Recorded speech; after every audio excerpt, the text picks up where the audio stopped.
Recording by I.C. Gaw, South Carolina, 2020. The Spectre Bride by W. Bob Holland. The winter nights up at Sault Ste. Marie are as white and luminous as the Milky Way. The silence that rests upon the solitude appears to be white also. Nature has included sound in her arrestment. Save the still white frost, all things are obliterated. The stars are there, but they seem to belong to heaven and not to earth. They are at an immeasurable height, and so black is the night that the opaque ether rolls between them and the observer in great liquid billows. In such a place, it is difficult to believe that the world is peopled to any great extent. One fancies that Cain has just killed Abel, and that there is need for the greatest economy in the matter of human life. The night Ralph Hagadorn started out for Echo Bay, he felt as if he were the only man in the world, so complete was the solitude through which he was passing. He was going over to attend the wedding of his best friend, and was, in fact, to act as the groomsman. Business had delayed him, and he was compelled to make his journey at night. But he hadn't gone far before he began to feel the exhilaration of the skater.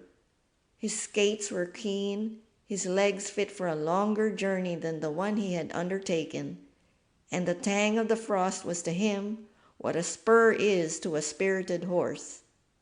He cut through the air as a sharp stone cleaves the water. He could feel the tumult of the air as he cleft it. As he went on, he began to have fancies. It seemed to him that he was enormously tall, a great Viking of the Northland, hastening over icy fjords to his love. That reminded him that he had a love, though, indeed, that thought was always present with him as a background for other thoughts. To be sure, he had not told her she was his love, because he had only seen her a few times, and the opportunity had not presented itself. She lived at Echo Bay, too, and was to be the maid of honor to his friend's bride, which was another reason why he skated on almost as swiftly as the wind, and why, now and then, he let out a shout of exhilaration. The one drawback in the matter was that Marie Beaujeu's father had money, and that Marie lived in a fine house and wore otter skin about her throat and little satin-lined mink boots on her feet when she went sledding, and that the jacket in which she kept a bit of her dead mother's hair had a black pearl in it as big as a pea.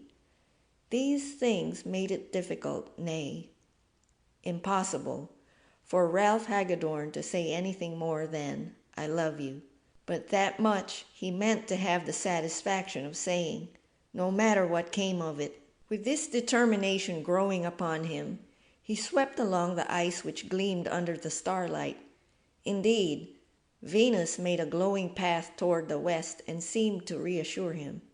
He was sorry he could not skim down that avenue of light from the love star, but he was forced to turn his back upon it and face toward the northeast. It came to him with a shock that he was not alone.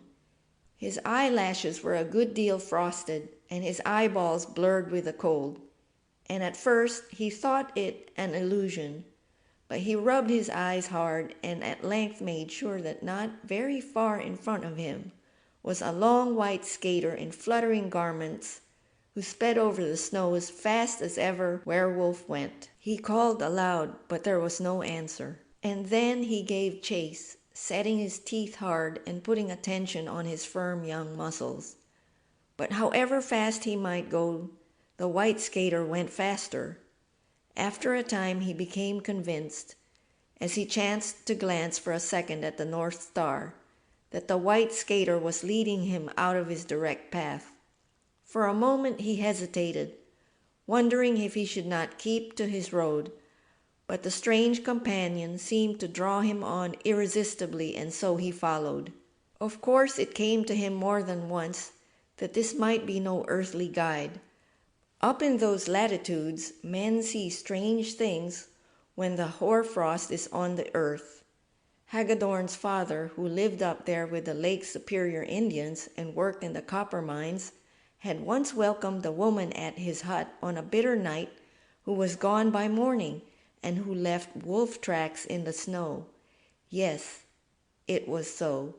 And John Fontanelle, the half-breed, could tell you about it any day if he were alive.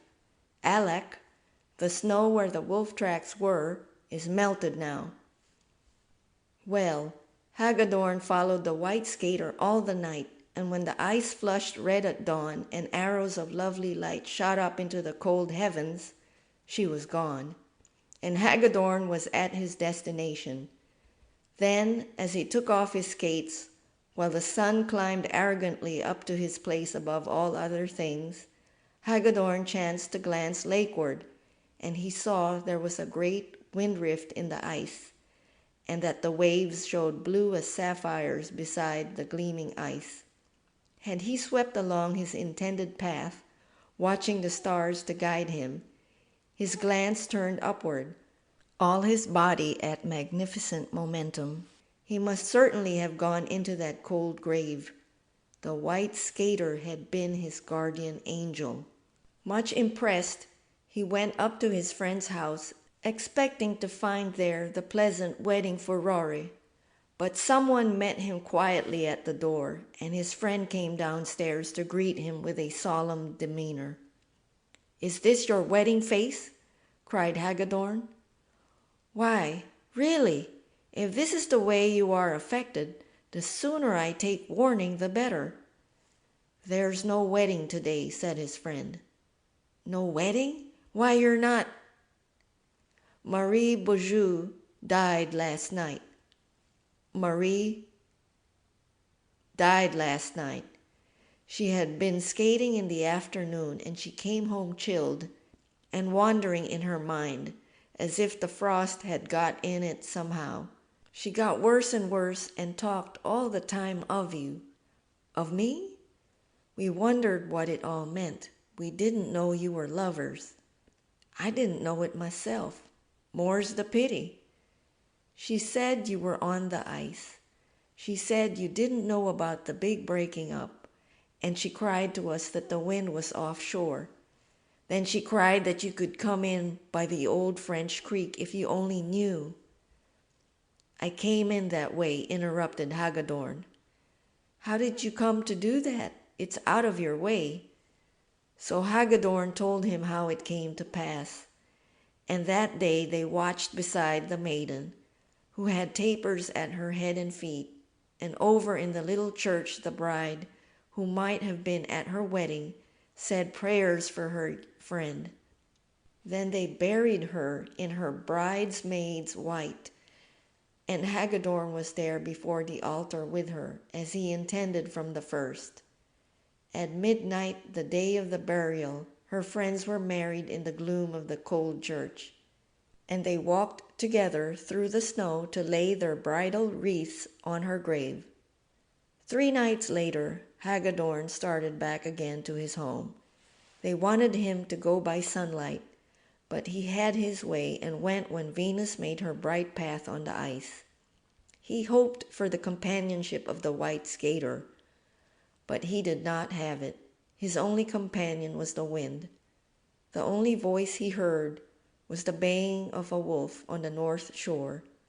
The world was as white as if it had just been created, and the sun had not yet colored, nor man defiled it.